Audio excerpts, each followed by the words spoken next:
আজি সমগ্ৰ দেশবাসীয়ে আড়ম্বৰপূৰ্ণভাৱে ৭৯ সংখ্যক স্বাধীনতা দিৱস উদযাপন কৰাৰ সমান্তৰালকৈ মৰিগাঁও জিলা প্ৰশাসনৰ উদ্যোগত তৰুণৰাম ফুকন খেলপথাৰত কেন্দ্ৰীয়ভাৱে স্বাধীনতা দিৱস উদযাপন কৰা পৰিলক্ষিত হয়।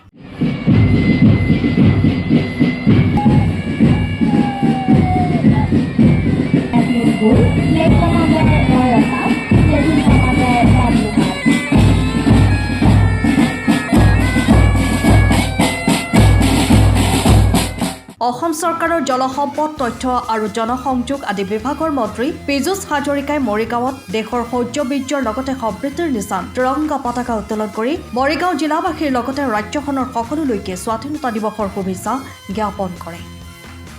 মন্ত্ৰীগৰাকীয়ে কুচকাৱাজত অংশগ্ৰহণ কৰা জিলাখনত কৰ্মৰত বিভিন্ন আৰক্ষী বাহিনী, বিদ্যালয়, মহাবিদ্যালয়ৰ ৰাষ্ট্ৰীয় শিক্ষাৰ্থী বাহিনী, গাঁওৰক্ষী বাহিনী আদিৰ সমান্তৰালকৈ আমন্ত্ৰিত অতিথি আৰু মৰিগঞা ৰাইজৰ অভিবাদন গ্ৰহণ কৰে।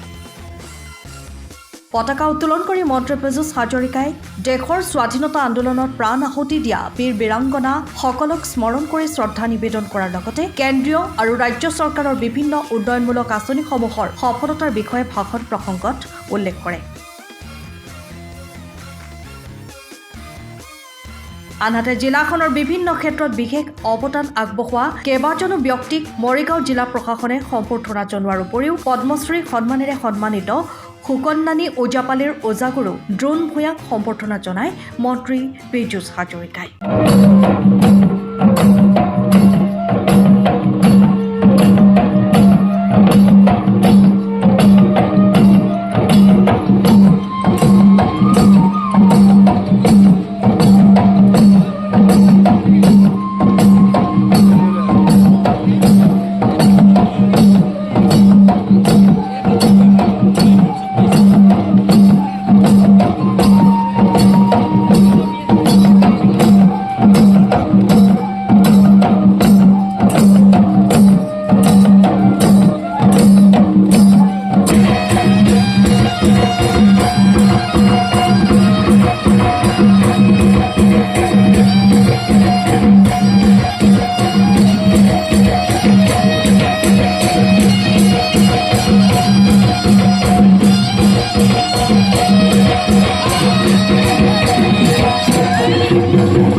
কাৰ্যসূচীত মোৰ গৃহ জিলা মৰিগাঁৱত উপস্থিত থাকিবলৈ পাই অত্যন্ত সুখী হ'লোঁ। নৰেন্দ্ৰ মোদী ডাঙৰীয়াৰ নেতৃত্বৰ ভাৰত চৰকাৰে, হিমন্ত বিশ্ব শৰ্মা ডাঙৰীয়াৰ নেতৃত্বৰ অসম চৰকাৰে যোৱা 11 আৰু 10 বছৰত কি কৰিছে সেই কথাখিনি ৰাইজক কোৱাৰ সুযোগ লাভ কৰিলোঁ আৰু ভৱিষ্যতে আমি কি কৰিম তাকো কোৱাৰ সুবিধা লাভ কৰিলোঁ। এটা কথা সকলোকে অনুৰোধ কৰিব খুজিছোঁ, আহ্বান কৰিব খুজিছোঁ, এই মুহূৰ্তত সকলোৱে যাতে আমি স্বদেশী বস্তু গ্ৰহণ কৰোঁ, বিদেশী বস্তু বৰ্জন কৰিবলৈ তাকো নকওঁ, কিন্তু যিমান পাৰোঁ দেশভক্তি প্ৰকাশ কৰিবলৈ স্বদেশী বস্তু যাতে গ্ৰহণ কৰোঁ, কিনো তাৰ কাৰণে সকলোকে আমাৰ দেশৰ লোকসকল যাতে আৰু আগুৱাই যাব পাৰে, আমাৰ যাতে কৃষকসকল আৰু আগুৱাই যাব পাৰে, আমাৰ দেশৰ সকলো ব্যক্তি যাতে আগুৱাই লৈ যাব পাৰে, সেইকাৰণে ভোকেল ফৰ লোকেল আৰু মেড ইন ইণ্ডিয়া এই কথাবিলাকত যাতে সকলোৱে আমি গুৰুত্ব দিওঁ, সকলোৱে যাতে দেশত নিৰ্মিত সামগ্ৰী ক্ৰয় কৰোঁ, ব্যৱহাৰ কৰোঁ, তাৰ কাৰণে আজিৰ এই স্বাধীনতা দিৱসৰ এই স্থানৰ পৰা মই সকলোকে অসমৰ সকলোকে অনুৰোধ জনাইছোঁ, আহ্বান জনাইছোঁ। মৰিগাঁৱৰ পৰা শশীকান্ত বৰদলৈৰ ৰিপৰ্ট, টাইম অফ। আপুনি ঘৰখনত জাপানী চৌকাত, দৰ্জা, খিৰিকী, গ্ৰিল, গেট আদি লগাব বিচাৰে নেকি, যিবোৰ দীৰ্ঘদিন অটুট থাকিব? তেন্তে পলম নকৰিব, আমাৰ বিপণীলৈ আহক। যোৰহাটৰ একমাত্ৰ আমাৰ বিপণীত এনে উন্নত সামগ্ৰী উপলব্ধ। এই মেচিনটোৱে বেণ্ড কৰা হয়, দৰ্জা, চৌকাত আৰু উইণ্ডো বনোৱা হয়। বাকী আমাৰ গেনলাইজত হয় এইবিলাক। আমাৰ ঠিকনা শ্ৰীৰাম এলুমিনিয়াম চেণ্টাৰ, DCB তিনিআলি, তৰাজান, যোৰহাট 785006। যোগাযোগৰ নম্বৰ 8638967754 অথবা 9401552548। পাল্লা বনোৱা আছে, গেলমেনাইজৰ হয়, এইটো প্ৰেছ ষ্টীল বুলি কয়। গেলমেনাইজৰ উইণ্ডো হয়। ইয়াত ষ্টীলৰ এইবিলাক গ্ৰিল দিয়া আছে, এক্সট্ৰাকে গ্ৰিল প্ৰয়োজন নাই, গ্ৰিল চব লাগি গৈছে। আৰু এইফালে মস্কিটো নেটো দিব পাৰে, এইটো মস্কিটো নেট, এইফালে বেক চাইডে মস্কিটো নেটৰ পাল্লা আছে। পকাত নি পিনে ঘৰটো আৰম্ভ কৰোঁতে লৈ যাবলগীয়া হয়, তেতিয়া পকাত দি দিলে মানে ইয়াত ঢেলাই সোমাই যাব, মছলা সোমাই যাব, বালি মছলাটো ভৰাই দিলে মানে মজবুত হৈ যাব। ইয়াৰ সময়ৰ খবৰ সময়ত পাবলৈ ফ'ল' কৰক টাইম অফ।